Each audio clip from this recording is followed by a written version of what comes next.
few what do you mean Alright. disclaimers? I like how you have a warning on Disclaimers. Alright, so first of all, I recognize that characters with problematic qualities are more enjoyable to think about being in a relationship with in theory than they are in practice. I recognize this. I understand this. Yes. I'm a logical person who recognizes that the fact that someone is broken, that I might feel affection for them, that doesn't necessarily mean I automatically can fix them, or that the relationship could eventually work out, even with the power of love. Secondly, I have certain qualities and preferences for what I look for in a waifu. But that doesn't mean that character who might not have many of those qualities isn't attractive to me. Obviously, we all had preferences and what we look for in a partner, but those are ideals. Those are, best case scenarios. Even so, there are other people who I can still find attractive, still find desirable, still find admirable and worthy of romantic affection. Thirdly, I'm not a pedophile. Yes. One age 18 can exude waifu qualities, but I am not condoning feeling Man, I can't wait. physical, sexual desire towards that What? character or excessive. Can I raise my hand? Yes. Why wasn't this the first bullet point? Well, I thought it didn't require stating, but then I figured it might. Okay. Especially with Megan in Man, the audience. this is going on the live leak. So, what makes a character a waifu? Oh my god. Oh boy. Now, according to a widely agreed upon definition, it's a term for a fictional character, usually an anime or something like that, that someone has great and sometimes romantic affection for. Yes, question from Matt. You didn't cite your sources. Shut the fuck up. You probably did that at the You end. need to have an in-text citation of that. I would have, but I didn't have the time. No. I was Can't up until publish 1:30 it. working on it. Can't publish this. Oh my god. Unfortunately. Oh my Bozo. god. We could Maybe put it I'll at go the back. end. I'll have you proofread it afterwards. You can just have it as like an end slide. You'll be okay. Yeah. I'm a writing tutor. I know these things. Yes. So anyway, in other words, in my eyes, waifu requires a fictional female character who there is physical attraction for, and also romantic affection for. Mm. Not just one or the other, but all three of these in order to be a waifu. All right. The soup. Now, with what criteria must we judge a waifu? Yes, Austin. So you specifically notated feminine character, Yes. but not female character. Understood. Yeah. Okay, You know noted. what I like. Anyway. So, with what criteria do I personally judge a waifu? What are the most important, not specific qualities, but what major criteria are there to judging them? So, first of all, physical attraction. Austin knows this character. It's Alta Messia from Final Fantasy VII. Final Fantasy VIII? Final Fantasy VIII. Final Fantasy VIII. Final Fantasy VII's villain is Sephiroth. Right. Oh. He didn't make the list. But Oh did. no, not Sephiroth. I think Why? that's his Bando list, I guess. Yeah, okay. Now, he's a problem you cannot fix. No. Physical attraction is important to me. I need to actually find the person pretty, attractive, sexually desirable. Secondly, character design. A good character design. If Davin was here, he'd recognize that as Sully, the tomboy knight from Fire Emblem Awakening. Okay. So the character, not only can a character get points by being physically attractive, but also just being well designed, having a good color palette, having an outfit that works well together. Unlike maybe some people in the audience here tonight. Also, Austin. personality. Does the person actually have a likable personality? If a person has a personality that I cannot stand, Morgan from Dragon Age, they're not going to make the list. Oh, Morgan. He's Yeah. talking about you, Megan. Anyway, personality is important. For example, Yui from Angel Beats, just an obnoxious little gremlin, super likable, oozes charisma. And also, the quality of the character writing. Does the character, Lucatiel from Dark Souls 2, for example, is a character who has, not only are they a well-written, likable character, but they have an interesting arc and quest. Basically, the quality of the writing justifies more than simple physical attraction to them. Now, I'd like to start with the early years. Oh no. Oh, no. Oh no. So these first 5 characters in the top 30 list will specifically be childhood crushes. Oh no. Now, these characters aren't ones that I'm still necessarily feel attracted to. Because, obviously, I get older, my tastes change. Uh-huh. But these characters still merit discussion because they foreshadow and they kind of set the stage for what my taste in women eventually becomes. Oh no. Oh no. Be careful and see if you can't see any patterns. Oh Jason, no. I'm sure I'm going to be seeing lots of patterns. And they will help inform and foreshadow what my taste in women eventually becomes. Oh my god. see. So to start off, Kimberly Hart All right. from Mighty Morphin Power Rangers. Okay, Now, understandable. she is, if you're not familiar with the character, basically, she's this girly but also super athletic high schooler who becomes the first Pink Power Ranger. I grew up on Power Rangers because my sister liked them. Actually, I'm named after the first Red Ranger. Mm-hmm. And my affection for Kimberly comes from the fact that she is my first crush ever on a fictional Aww. character, my very first woman. Now, Kimberly can kick your ass because she's a Power Ranger. She can fight better than 99% of the population. Canonically crushes your head with her thighs. Damn. Kinda. Anyway, also she's Queen of the Valley Girl. She has the most exaggerated Valley Girl personality in the world. Mm-hmm. And it's very cheesy, but it's also very funny and entertaining. And it's just like, if you ever oh god. You know how you can go online and find very niche compilations of specific characters? Fucking Kimberly's one of them, of just her being the most dramatic little fucking high schooler ever. Like I said, she's cheesy and she's likable in an endearing way. As for downside, the big thing is that she's pretty vanilla, not a lot going on besides the fact, okay, kind of ditzy high schooler. And also, she's not particularly well written, but then again, Power Rangers not really known for its well-written characters. But this is my first crush, so I feel like she had to make the list, because this is where it began. And you'll also notice, relatively short dark hair. Keep that in mind. Put Oh, that down no. the back of your head. Oh It's a no. surprise, don't worry, it was later. Oh my god, Jason, I was Jason. trying to say something. Oh But no. honestly, all this is really all I can remember about her, because I haven't watched her since I was, like, Damn. 9. Well, clearly it was important enough to retain all these was. years. Secondly, my Valentine. Oh, boy. Now no. here's a bad bitch. Oh, my. For the unfamiliar, is an intelligent, self-sufficient duelist. Now, she's my first crush on an animated character. Mm-hmm. You might be able to guess why. Mm-hmm. So, first of all, she's a strong, independent woman, Mm-hmm. which is respectable. She oozes sass. If anyone who's watched the Yu-Gi-Oh growing up, you know she has a lot of sass to her. Also, introduced me to the concept of a female character showing cleavage. Oh boy, the boob. Yes. Yeah. 10-year-old Jason liked that. Also, she's a very sassy character, sarcastic, witty, but she's also unironically nice, and you see this throughout the show, where she talks a lot of shit, but she's also actually nice to her friends. Now, also, she can't fight, but she can do the Yu-Gi-Oh equivalent of fighting because she can actually hold her own against other duelists. So, even though she doesn't physically fight, I still give her points for being able to fight because dueling is how you fight in the Yu-Gi-Oh universe, and she can do that pretty well. The only real problem with her, pretty emotionally unavailable. Oh no. Anyone who knows Yu-Gi-Oh knows she's been through some shit, and she doesn't really let people get close to her. And this is 29, and again, my first animated crush, so she certainly merited mentioning. 28. Now here is a real obscure girl. Mindy Oh my from God. Tony Hawk's American Wasteland. The fucking Tony Hawk skating game? She is Yes. the one from 2006 specifically. Oh my Now, god. 2005. Anyway, so she's a punk with dreams of starting her own magazine, basically, and she's the protagonist character's best friend. Now, she is my first video game crush. Mm-hmm. She was the first, and also Tony Hawk's American Wasteland, my first video game. So it makes sense she would be my first video game woman I was exposed to. Uh-huh. Now, she is the primordial goth. Oh I'm gonna my. be real with you, but I mean, look at that. To be fair, PS2 graphics, not doing her any favors. But But she looks like a Hot Topic took human form.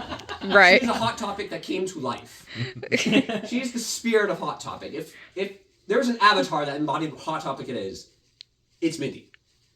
So also, I just dig the hair. Not only the short dark hair, but also the red highlights adds a bit of personality to her aesthetic.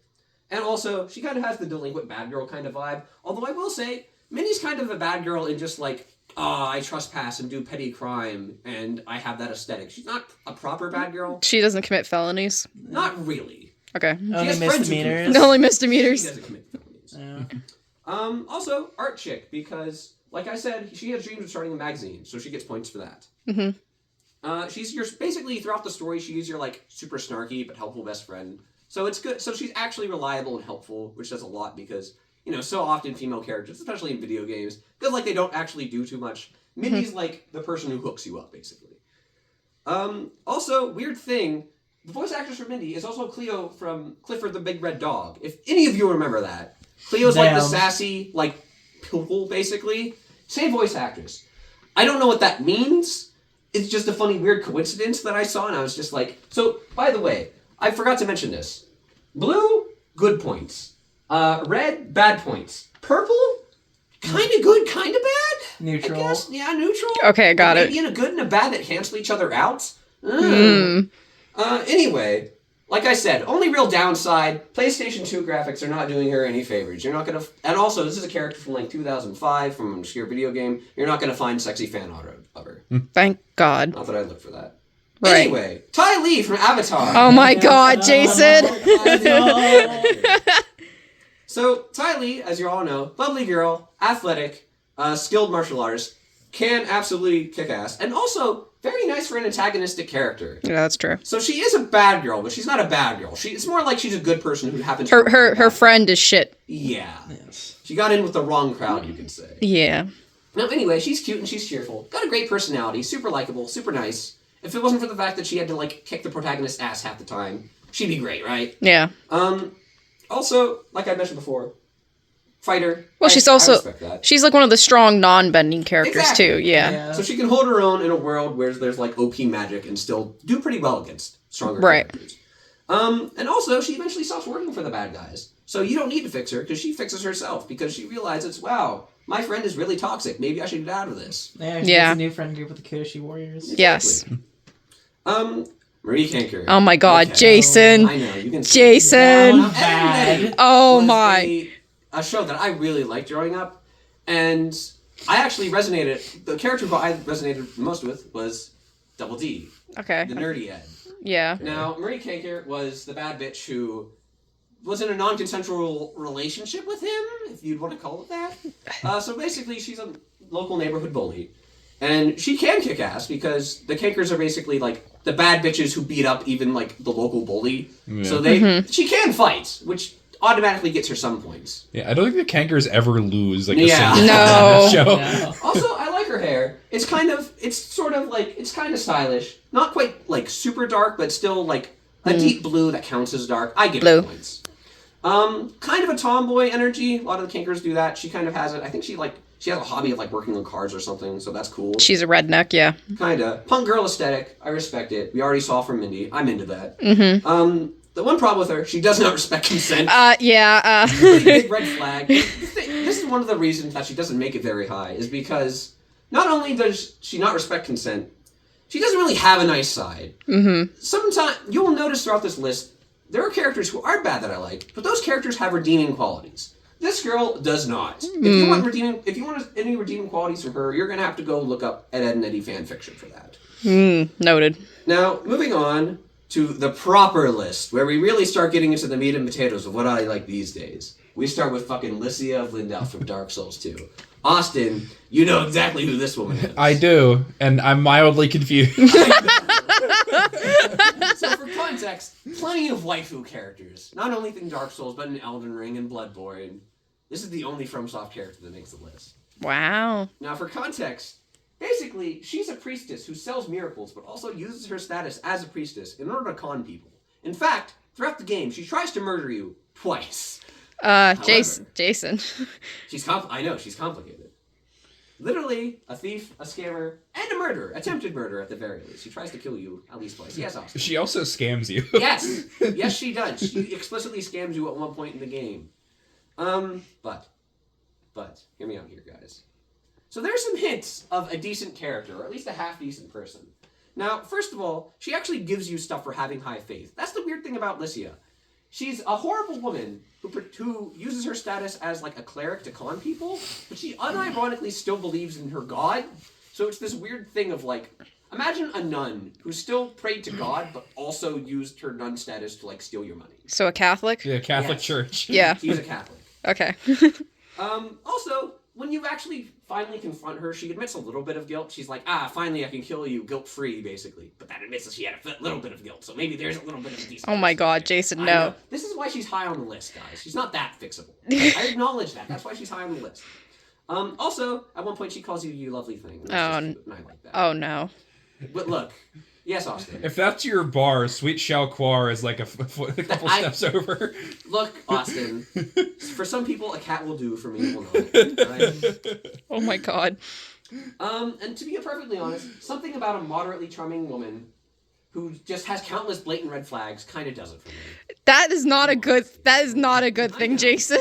Now, besides the fact that she's super evil, she's maybe not the most conventionally pretty character. She's basically just goes around like in cleric attire. You don't really see much of her face. I've heard her robes make your butt look big. I don't know. I haven't looked into it myself.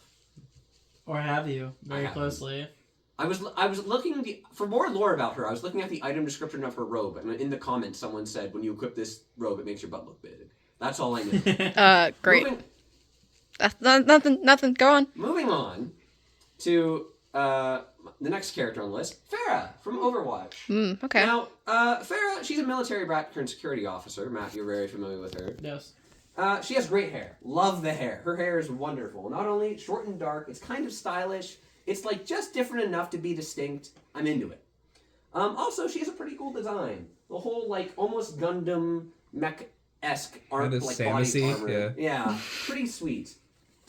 Also, big tomboy vibes. Big fan of that because she's kind of badass like soldier woman. Also, abs. If any of you have ever seen Farah's lifeguard skin specifically, you know what I'm talking about. Her armor has abs. Her armor has abs, and her abs have abs. Yeah. Her abs. I do have abs. Also, she's just a good person. She has a strong sense of duty and justice. It's a major part of her character in the game. Also, she likes classic rock, which is pretty cool. I just read it on the wiki page. I don't know when that was established, but she likes classic rock. I like classic rock. Nice. She has good taste in music. If I had any criticism, it's that honestly, she does not have a lot going on in the personality department. Like, she's kind of like, Matt, I don't know what you think of her. Kind of like, justice. I have a complicated relationship with my mom. Cardboard otherwise. She's very two-note. Yeah, it's just Overwatch. Yeah, I was about to say that's like Overwatch in general. Yes. I have 3 personality traits, and they are the only things We I are- will ever do. But the thing is, in the case of other Overwatch characters, that makes them really likable, like Reinhardt. In her case, it's just kind of like, So, that's why she doesn't make it too high up on the list. Also, she's canonically a lesbian, but a man can dream. One of Tracer's personality traits is literally just her nationality. Well, when you've got the what is it, the inclusivity graph? Yeah. Yes, Graph. yeah. When you got characters made that way, it's like Yeah, not great. Also, this is more so mechanically. She's a hard character to play, and she's annoying as fuck to play against, especially if you're a support like I usually am. If you aren't playing hit scan, good fucking luck, buddy. So she gets. You're saying you have a bad time. You're a tank player. Yeah, I'm the one that doesn't have any ranged attacks aside from like one. Well, this is why she's not high up on the list, Matthew. Yes. Farah is in the dumpster. Goodbye. Good. Moving on. Isabella Valentine, aka Ivy. I mean, good God. So, for those who aren't familiar with Soul Calibur lore, I see that face, Megan. why the fuck is she British? I don't know. Why not? Okay. Anyway, Megan hates the she's, British. She's like this morally gray, intelligent noble woman, basically. She's an iconic Dami Mommy. You have to respect that. I mean, come on. She's like the Dami Mommy besides Bayonetta in all the video games. She's a girl boss. She literally is just like a wealthy genius. How can you not respect that? Who wouldn't want that in a partner, right? Mm-hmm. Now, also, I mean, she's just really hot. Oh my god. Come on. The plot is Come thick. on. The plot is Right. thick, I noticed she's got a whip there, Thank Jason. God. Now, I will say, she has non-fan service outfits where she looks more like a noble British girl boss. I also like those outfits. I will give her that. Like, she doesn't have to be super skimpy dominatrix for me to feel attracted to her. Also, short hair is always a plus. I'm transparent about this. Also, cool sword. I mean, an iconic video game sword. It appears in Dark Souls 2. That sword's very fun to use. So she gets cool points for that. Honestly, the only downside, I don't actually know that much about I her, see. besides the fact that she's very hot. Oh no! This is what I got from her. She's like one of the most nuanced characters in Soul Calibur. I'm sure she is. Lost in the sauce. Oh my god. Morally gray. Yes. I understand that. She's actually a very nuanced character where, like, basically, Austin, correct me if I'm wrong, but her whole thing is that, like, she's after the evil sword, but she doesn't care if she hurts innocent people along the way. Yeah, but she knows that it's really important to keep that thing out of people's hands. Yeah. But she's willing to do some messed up shit to make sure that happens. So she gets some character nuance. I'm sure if I actually was more familiar with Soul Calibur, good character writing might actually be on this list. But I don't play Soul Calibur. I just see these screenshots and I think, yes, please. Bazoingas. Bazoinga. Yes. Bazonka. Moving on. Patricia Tannis in Borderlands. Oh, This no. is a weird pocket pick, I will admit. There are other characters in the Borderlands franchise Jason. who are more conventionally attractive, who are more stereotypically waifu material. I was going to say this does not come as a surprise, and I was actually going to guess this. Yeah. This gave it away? This is Jason. Ford. Let's see here. I have my notes. Short, dark hair. You took note. You're taking notes. Yeah, I'm you're taking fucking notes. taking notes. Of course I am. This is important. Look, this is more important than any work I've ever done. Oh my God.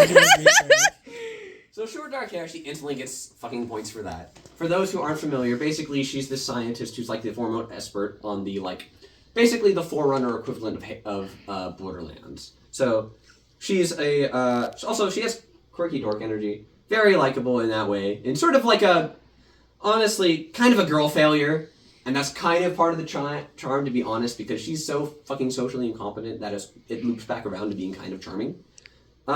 Also, she's unironically one of the most fleshed out characters in all of Borderlands because she was a major character in 1, 2, and 3. So even though she's just kind of... There are other more popular characters, she actually has quite a bit of writing and backstory to her. Especially since she's almost she's probably the most important character in the plot of Borderlands 1 besides maybe 1 or 2 other characters. If there's any downside to her, maybe a bit too mental illness. Good God, is this woman mentally ill? In Borderlands 1, it's not so bad. In Borderlands 2, she's having romantic relationship with chairs. It's bad. Oh. This is maybe a little unfixable, but still. I do know a little bit about her backstory. She was a part of a doll mining team. Yes. And all of them died horribly. She is the lone survivor of basically a doll science company science expedition team. Yeah. And she's just this woman who survived, and because she survived so long, she started picking up on there's weird alien shit on this planet. Yes, I should try eating it. I don't remember if she does that. The woman who made Jason want to be a chair. Understood. Insert Quagmire toilet meme. Oh my God. Do. The problem is, you say that, and I'm thinking, would I say no to that? And the fact that I hesitate. So, so moving on, Terra from Smite. Oh my. So Terra is the Roman goddess of Earth, and she is a playable character in the game Smite. Now, she's protective of her loved one. She's a good person. That gives her some points. Also, big buff woman. Big buff woman.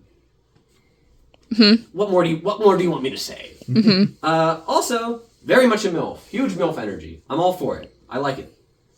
Furthermore, she's just a fun character to play in game. She's actually one of the characters. The fact that she's hot probably has a lot to do with it, but she is one of the characters that I've played the most in all of my time playing Smite. So, I'm a little biased just towards her gameplay.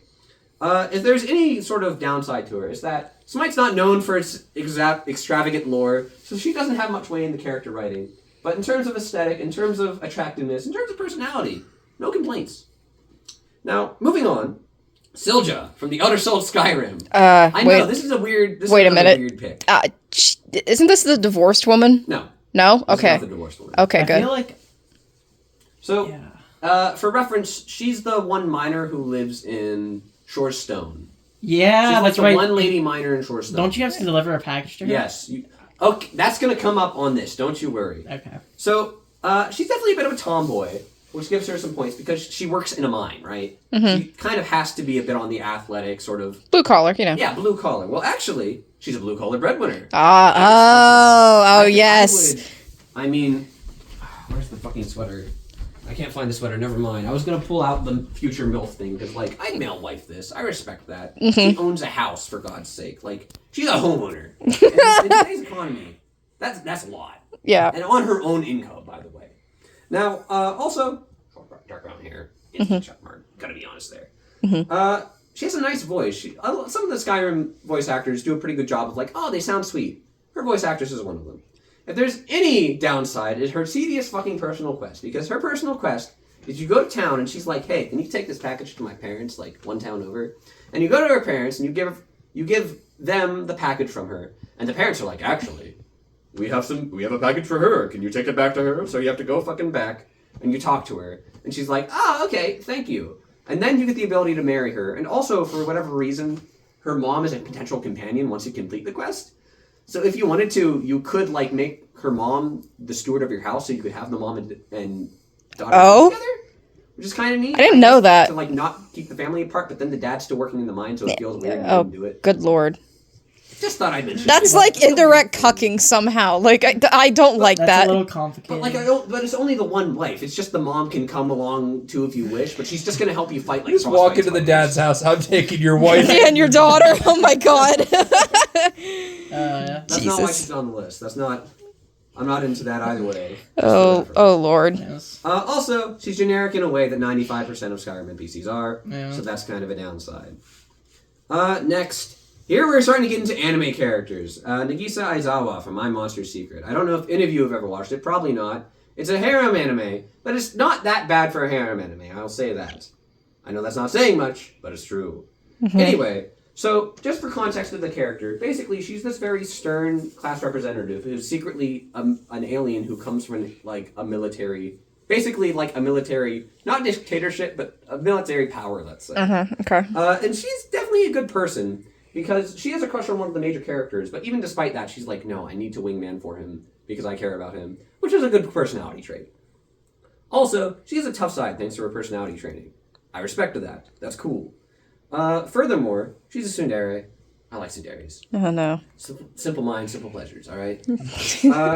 Short dark hair, you know it by now. I'm gonna start clapping every time it comes up at this point. Oh wait, take a You know, drink every time yeah, Jason I was says about short to dark say- hair. I was gonna say we should make this a drinking game. Now, Loki, she also has a soft side to her, which is always nice because I don't want someone who's just all stern, all serious all the time. That would get old real fast. I like someone who I can emotionally open up to. Moving on, we have Abigail. Oh, Stardew no. Valley.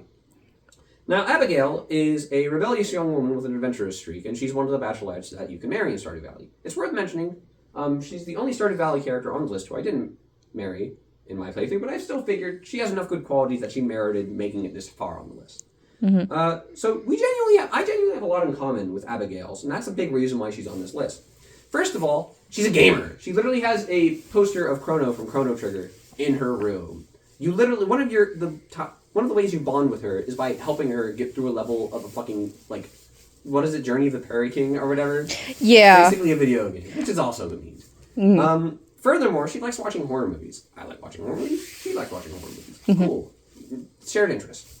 Furthermore, she literally plays D&D. Yeah, that is She true. literally plays D&D with two of her friends, which is alive. That's great. Wonderful. Furthermore, she just has a good design. I dig the color scheme. Aesthetically pleasing. She actually, she looks like a young woman without looking, like, some of the Stardew Valley characters give you a little bit of, like, oh, this character's a little young. She actually looks like a young adult. She looks like she's 23 or something. And she just has a good design. I like her color palette. Could approve of the purple. Also, mild goth girl vibes. I'm here for that. Yeah. I'd say more like alternative, perhaps. Sure, but Yeah. you get somewhere. Out of it. She's too happy, I She's think. on the scale. Too happy. Yeah. So, also, she learns to handle herself in a fight. Literally, her character arc is her she learns to fight and, fight slimes and monsters like you do. Which is cool. Also, she owns a guinea pig. This is a good and a bad, because I like guinea pigs, but I'm also allergic to them. So, a bit of a good, bit of a bad, I guess. Take that as you will. Also, I will say, if she has any downside, I do not care for her parents. Neither are her parents. Pierre's a dick. Caroline's a fucking Cultist. lazy housewife. I'm not crazy about either parents, but that's okay, because she can just come live at my farm. I love the conspiracy theory that the wizard's her father. I prefer the conspiracy theory that the wizard is Caroline's father, and she's the granddaughter, and that's how she inherited the purple hair. Oh, okay. Because that kind of also makes sense, basically. Yeah. And it also explains why Caroline goes to the forest, because she's visiting her dad. But anyway, yeah, parents, kind of a ball of fucking worms. Can of worms I don't want to open, but she's great on herself. Next up is Sayri from Fire Emblem Awakening. Oh, Jason. I know, the weeb vibes. Yeah. And no, it's not that. Where's the leg? I'm just concerned, but go ahead. Go ahead, explain. She's not a bad person. Calm the fuck down. Sayri is actually a warrior princess who's fighting for her country's freedom. And halfway through the game, she becomes your ally. Okay. So first of all, just a cool design. She has Purple, a cool design. yes. It's kind of like a kimono with a little bit of a samurai vibe. It's aesthetically pleasing. It's very distinct. Points for that. Also, purple and white, just a good color scheme. Now, she is literally a warrior princess. Yeah. Okay. Yeah. Come on. That's just cool. Like, no, she could fight for you, and you could fucking, like... You could, like... She could sugar mommy for you. Well, mind you, her country's not in a great place by the top events of the game, but maybe afterwards. She can pay your rent. Yes, Yeah. absolutely. Mm-hmm. Also, she's pretty nice for someone born to a lot of privilege, which is, you know, she's literally royalty, but she's a pretty normal, dutiful person. And also, I used her a lot in my playthrough. Jesus Christ, this woman is a crit machine. Good God. The amount of crits this woman landed just made her very fun to use. Good time. I enjoyed using her in my playthrough. If she has any... If she suffers from anything, it's kind of bland character writing and not the most interesting personality. Her whole personality is like, I am obvious, like, stand-in for Japanese culture. I am serious princess. So she doesn't have a lot, but, like, if the worst thing about you is just the fact that, like, your personality's a little bland, then that's not that bad. That's not much. That's not exactly a red flag. Mm-hmm. So moving on, Penny from Stardew Valley, another Stardew Valley girl. Penny is a shy, bookish young woman who tutors the local kids. Now, first of all, she's great with kids. She's very caring, super sweet, automatic points just because it shows that she can get along with people and she's thoughtful. Also, she's shy, but it's kind of cute and endearing, which is kind of likable. The fact that she's so, like, timid, it makes it more rewarding to have her open up to you. Also, she tries her best to be a cheerful person. She's like Matt. She's always trying to look up. She's trying to be an optimist perpetually, which is just an admirable trait. Yes. She's like a dead ringer for April O'Neil. Kind of. But April's Yeah, the color scheme is similar, yeah. I'd say similar color scheme. Ginger with yellow, yeah. I'd say if you squinted, you could be forgiven for mistaking the two, but personality-wise, very different. Mm-hmm. Also, I don't know if you've ever heard her theme. Her theme, it's so good. It sounds like it's out of fucking Greece. It's wonderful. Yes, Megan. Wait, isn't her mom the alcoholic? Yes. And the bus driver? Yes. I like that's...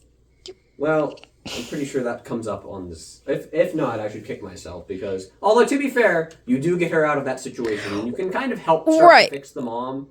Yeah. Because the thing is, her mom has problems. Penny doesn't have problems besides the fact that she lives with her mom. Yeah. And you can get Penny out of that. And also, you can get the mom her job back by fixing the bus. And also, you can... Fix the house. I know that. Yeah. Well. So you can at least... She's not a fixer-upper, but her mom is, but at least it's a doable fixer-upper. Yeah. But anyway, she has simple ambitions of starting a happy family, which is just cute, very humble.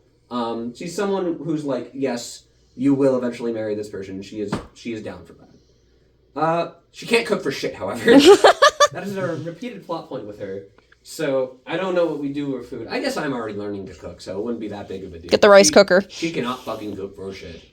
Also, she has self-esteem issues, primarily because she lives with her mother, who is kind of a... Raging alcoholic. Yeah. So I could see that becoming an issue in the future, but that's not something that would be insurmountable. Next up, another anime waifu, Nagi Ichinose from Yonkoi. Now, if you want to talk about trashy harems, Yonkoi is a trashy harem. And Nagi is kind of a meme character from Yonkoi. So basically, she is this high school senior who just fucking loves meddling in her juniors' lives. She's like the one senior in like the high school friend group who's just constantly fucking interfering with other people. Now she has an androgynous beauty about her, which I appreciate that. You know, tomboy vibes and all that. Like I said, I'm always a fan of that. I know what I like. Mm-hmm. The heart wants what the heart wants. She's pushy, but she tries to be in a helpful way. She literally she tries to wingman for her friend's love life. So she's pushy, but at least she tries to do it to help her friends. Mm-hmm. It's kind of admirable, at least. And I don't think... I know a lot of people don't like bossy people, but it's probably just the fact that I'm a fucking bottom. The idea of going out with a bossy person doesn't really bother me. Bossy people don't like me. Also, she's very hammy and weird in a fun way. I mean, she looks pretty normal and serious in all these pictures. These are the exception. These are not the rules. She's a fucking weird, hammy anime character who's very animated. And these are just relatively flattering pictures of her. Now, this is a good and a bad. She comes from a wealthy family, but that's because she is heir to a crime family. So, you'd be living in luxury, but also you'd have to deal with the fact that her butler might want to kill you. You might die, but I think that's a sacrifice you're willing to make. Yeah. Not for someone this high up on the list. Well, okay, 15 out of... I'm not dying for a 15. Okay, fair enough. Well, I'm not dying for it at 15 either, because no, she doesn't get anyone killed. It's just that, like, when you're going out with her, there's going to be a lot of goons around the house who are giving you very suspicious looks. Looking at you the way Walmart people look at Austin in that outfit. Yeah. Moving on, Pip Whipple from Max Gentleman's Sexy Business. What the fuck? It's a porn game, I'll be honest. It's a porn game. Oh my god. So, Pip is a young businesswoman, and she's also an amateur detective. Now, obviously, she's cute with a tomboy streak, so that's 2 automatic pluses right there. Furthermore, Okay. clap with me, folks. Short, dark hair. That counts for a lot in my book. Also, she's a detective who can totally throw down. She's literally... So there's a fighting mechanic in Max Gentleman's Sexy Business. She's actually one of the better fighters in the game, unironically. So she can absolutely kick ass. What's that face? I have a question. Yes. Was this on Steam? Yes. Remember that one time I asked Skylar, like, hey, did you see me get on the other night? I was like, no. I was like, oh, okay. You were doing research, right? Yes. Yeah, It yeah. was long before that I made this list. Oh He my. was doing research. She has a strong sense of right and wrong, so she's not a bad person. She actively tries to bring criminals to justice. Also, she's just a very sweet personality. She's probably one of the kinder characters in the game in the first place. Also, she canonically has an ass that won't quit. And by God, that does count for a lot in my book. Oh my god. Yes. Can we get your mini review of this game? No, not now. You know what? When I first bought it, I played it, and I was like, you know what? The dating sim aspect is really fun, but the business sim aspect is kind of tedious. And then I went back and I played it like a month ago, and I was like, you know what? The business sim aspect isn't as bad as I remember. So, like, if you don't mind a very simple point-and-click game that's raunchy, no complaints. Moving on. Madeline. Oh my god. Dragon's Dogma. Now, Megan, if you want to talk about girls who are problem characters, Okay. enter fucking Madeline. Good boy. Oh boy. So, she is a flirtatious merchant who is literally just a miser. She's just out to get rich. She is, I mean, to quote that Monty Python skit, she's beautiful, she's rich, she's got huge tracts of land. Yes. I mean, I can see that. yes. Also, major girl boss energy. Her whole thing is that she's basically an independent businesswoman who's just determined to get as rich as she can. And you kind of have to respect the girl boss grind. Mm-hmm. Also, good design. It's attractive, let's say, but it still kind of fits the sort of grounded medieval. She's got medieval some aesthetic. heavy ballistics, you know. Yeah, but like Yes. even without the heavy ballistics, the rest of the dress actually looks pretty nice. Looks kind of like it's pretty while still looking medieval. Mm-hmm. Also, she's low-key one of the better written NPCs in Dragon's Dogma, but I gotta be honest, that's a very low bar because Dragon's Dogma, if it's lacking one thing, it's decent fucking writing. Oh boy. But she actually has a relatively... There's actually motivation to her character where she grew up poor in like an almshouse raised by nuns, and because of that, she grew up loathing the poverty she lived in. And so as soon as she came of age, she's like, I'm gonna get rich. I hate living fucking poor. I'm going to do everything in my power so I can live in Alfred. And that's her character. So at least she has a coherent reason for being the way she is. Did you have a question? I've noticed the trend of capitalist women, and you're Yeah. Yeah. Jason does love himself Jason- a girl boss. Girl boss energy is Yes. a good See, Jason's a gold digger, but like he also wants to like the person too, I Yes. think. Is that too much to ask for? No, it's not. It's okay. Also, she oozes personality and ridge. She is probably one of the more animated characters in the game. She actually has a personality with the way she's talking. She talks to you. So she's well endowed in many aspects. Yes. Yes. Got it. Okay. I mean, she doesn't have the biggest bank account, but she's working on it. Mm-hmm. And if there are 2 problems with her. First of all, her quest line is a pain to complete because Dragon's Dogma has a thing of if you further the main quest line too much, you start missing out on continuing other quest lines. So if you fucking rush the main story, you're gonna miss her quest line. It's a huge pain in the ass. Also, she's a bit of a gold digger, specifically because there are multiple points in the game where she asks you for money that she's not going to pay back. So there's that. But Okay. at the end of, to be fair, at the very end of the game, she does come back and is like, "Hey, thanks for those. I'll keep selling you stuff. Thank you for keeping my business alive." So there's that, at least, I guess. But So she doesn't just like. so she uses you, and Yes. Grace gives you the gift of continuing to talk to her. Yes. Okay. Continue. Finishing me? No, I'm good, man. Next up, Janasa, also from Skyrim. I was looking last night for good pictures of Janasa, and then I just stumbled across this meme, and I was just like, I'm gonna fucking just use the meme instead. What does it even say? It's basically Serana being like... Is she the Wojak? She is the Wojak. Janasa is the Chad. Because Janasa, yes. Unironically, I have romanced Janasa before, so I do You kind understand. of approve. Yeah, I understand. I also approve of Janasa. So Yeah. she's a dark elf mercenary with this inclination towards stealth. I tend to do light armor builds anyway, so she tends to complement my builds quite well. Which, we're not even getting into the actual good parts, such as she's reliable in a fight. She can absolutely fucking throw down. In fact, she's one of the only characters in the vanilla game who can dual wield. Mm-hmm. Furthermore, when you marry her, you can become a battle couple. You can go fucking kick ass together. That's pretty cool. Also, she's totally down to commit crime with you. She's one of the companions in the game who has no morals. You want to fucking steal shit? You want to kill innocent people? No questions asked. Let's do it. I respect that. I kind of admire that. The fact that she's just she's very, what's the word? What's the phrase for when you're willing to go along with whatever? Fuck it, we ball. Kind of fuck it, we ball energy. Just very loyal. Also, she's just kind of a bad bitch. She gives bad bitch energy. She's literally just this cool mercenary assassin woman. Also, she is a great voice actress. The same voice actress as Isabella Valentine, by the way. I can't remember the name of the voice actress, but big fan. Now, this is a good and a bad. She's an artist if killing can be counted as an art. Because when you first meet her, she's like, I'm not a mercenary, I am an artist, spilling blood across the canvas of life, or whatever. So, points, I guess, but also, It's murder. There's any bad points about her is that she kind of has a twisted view of violence, which is just okay, she's not going to be bad towards me, but it's kind of it's light psychopath vibes. Also, she's got that weird Elder Scrolls elf bone structure going on. Yeah. I'm not a big fan of. If that's a deal breaker for you, there are mods for that. Yeah. But it's not a deal breaker for me. So, Moving on, Liliana from Dragon Age. All right, here's a character you. She is not canonically a lesbian. She is not. She canonically has a relationship with another woman before the game, but that doesn't mean you can't get in a relationship with her as male fucking warden. She's canonically bisexual. Yes. So Liliana, for context, she's a pious bard, and she's an assassin who eventually becomes a spy master.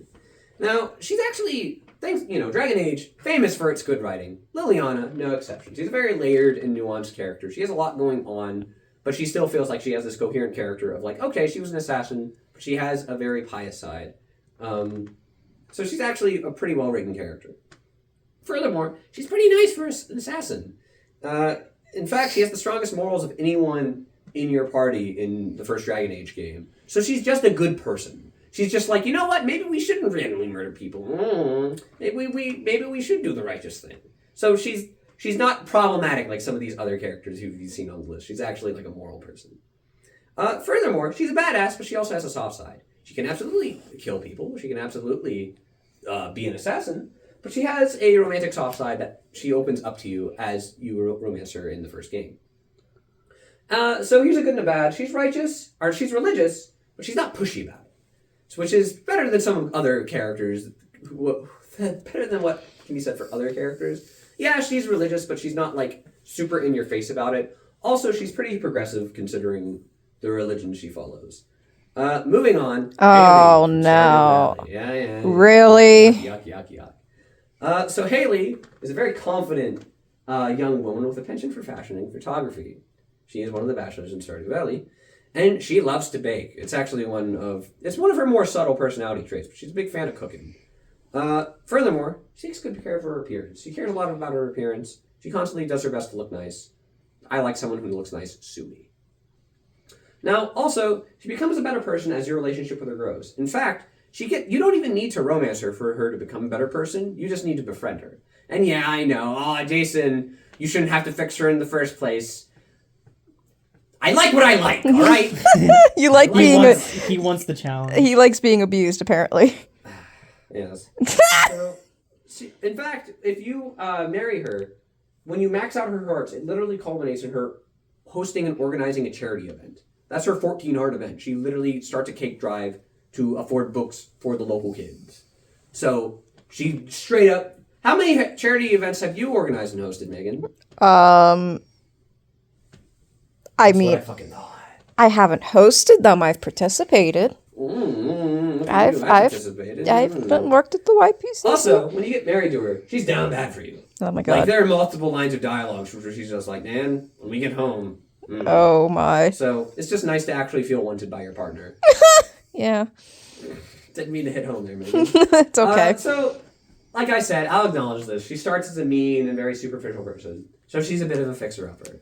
But like I said, you don't even need to romance her. You just need to be her friend and she starts to get better. This isn't that high of a bar. Especially considering that, like, she has the items you give to build your relationship with her are pretty easy to find in the game. Moving on. Midori Days. Oh my. Funny Hand Manga. Oh. Here's a character from Funny Hand Manga. Her name is Takako Ayase, and you'll notice she has made the top fucking 10. So for context, she is a very strict but ultimately pure-hearted high schooler who has a crush on the main character. Now, she is virtually everything I could want in a tsundere. I mentioned a tsundere before. She's basically... She checks all the boxes. She's a hopeless romantic girl failure. Automatically makes her... She's a hopeless romantic who is a girl failure because she tries to express her relationship with the protagonist, but that never works out, and it's kind of endearing and also a little bit sad and pitiable, which just kind of makes it more endearing, honestly. Wow, it's almost as if characters who fail are more interesting than characters who always succeed. Crazy. No, What a novel idea. it's just funny. Now, also, she's just cute. Like she's just cute. Also, she has a surprisingly well done character arc, considering it's Funny Hand Manga. At least in my opinion. Wait, this is the same book you showed my father, right? Yes. Okay, making sure. In the first volume, by the way. Okay. Also, like I said before, girl failure energy. That's kind of cute. I kind of dig it. And I mean, was there any? I don't remember if there's anything else. She has a very simple but distinct design. Short dark hair. Short dark hair. Yeah. Yes, very distinct. Also, she kind of her school outfit's very distinct as well, which helps. And she has a pretty nice sense of fashion. Yes, Takuya. Yes. What the fuck is girl failure energy? Girl failure? You don't know what a girl failure is? No. Yeah. It's the opposite of girl boss. So opposite of me. You know how I'm actually really put together and have life goals? Oh, yeah. Yes. Megan, famously. I'm well put together. Very well put. Basically, a female character who is a loser, but in an endearing way. I see. Way. So not me. Takuko's kind of a girl failure. Yeah, the hair. Not only is it short and brown, but it just looks nice. It's just nice hair. Yes. Question. What do the women look like in your life? What's their hair length? What do you mean by women look like in my life? Like your mom's, family members. I'm just curious. That's my thing. Back off. I'm allowed to ask. I didn't know we had to segment the questions. Yeah. I will say, my mom has short curly black hair, but it's very, very curly, and curls don't do anything for me. Yes. I argue with Freud against it. I think it's more of just what you're familiar with, less so than the whole parent thing. I mean, I'm not about to start a weird, deep conversation on Sigmund Freud. I think Matt's better associated for that. Yeah. All I can tell you is that I do not want to fuck my mom. That's what I meant by... Moving on! Oh, wait! Hey, it's the girl that got her legs blown off. It is the Lin. She's fucking 8 on this list. Oh, So, my. Ibarazaki. Well, I was gonna say I'm surprised she's not 4. Yeah. Anyway, so she's an energetic track runner who lost her legs in a childhood accident. Oh god, she is just so fucking great. So she is written basically as a deconstruction of the manic pixie dream girl trope. So she actually has a lot of character nuance because in the game, the romance with her basically goes oh, she's picking up the protagonist from the fact that he's feeling down because he has a disability now. And then as it goes on, you begin to realize, oh wait, no, she's not just a bottomless pit of joy and energy. You can't just leech someone off someone like that and expect everything to be fine. You actually have to help support her and help her get through her own trauma. So it shows a mutually supportive relationship. And not only that, not only is she athletic, but she actually exercises your character to exercise because in the game you are playing as a guy with I think it's arrhythmia. So one of the best things you can do to help that is fucking exercise, and she is you're going to fucking exercise and you're going to like it. So she literally fixes you. So that gives a lot of good points. Also, she just has a very playful, mischievous personality. I don't have the picture, but there's actually a picture of if you look at her appearance, you all know what an Eevee looks like. Yes. She kind of looks like an Eevee in human form with the pigtails. Yes.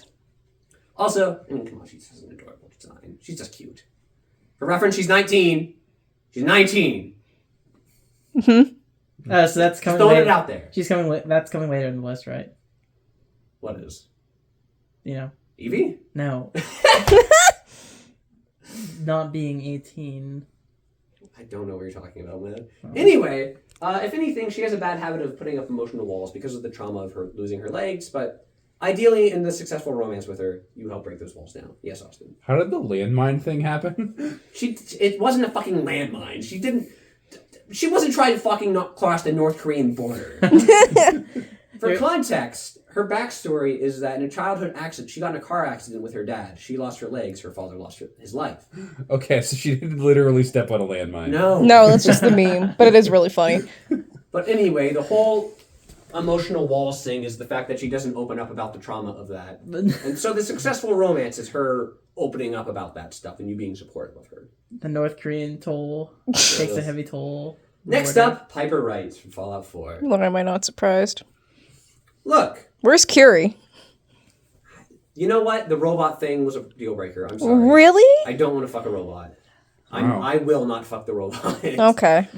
So Piper, for instance, well, for explanation's sake, although I'm sure you're already familiar with her, she is this kind-hearted reporter. She's a companion to you in the post-apocalypse, and she has a great personality. Oozes personality. She's super nice, super witty. It's great. Like I said, witty dialogue, very sarcastic, fun to banter with, good time. Also, she's just a very sweet person. She's one of the kinder characters. She's arguably one of the kindest companions you get in Fallout 4, which says for a lot. I don't just fucking like evil girl bosses. I like people who are actually nice. Surprise, surprise. Also, she kind of has this endearing, dorky, and awkward side that she can kind of get like flustered and like sometimes socially awkward, which is also cute. It's showing, people who have some weakness to her, kind of cute. Also, she can fight. She literally fights super mutants with like a 10mm pistol. So she can throw down. If there's any criticism I have of her, is that she kind of has a bit of a plain appearance.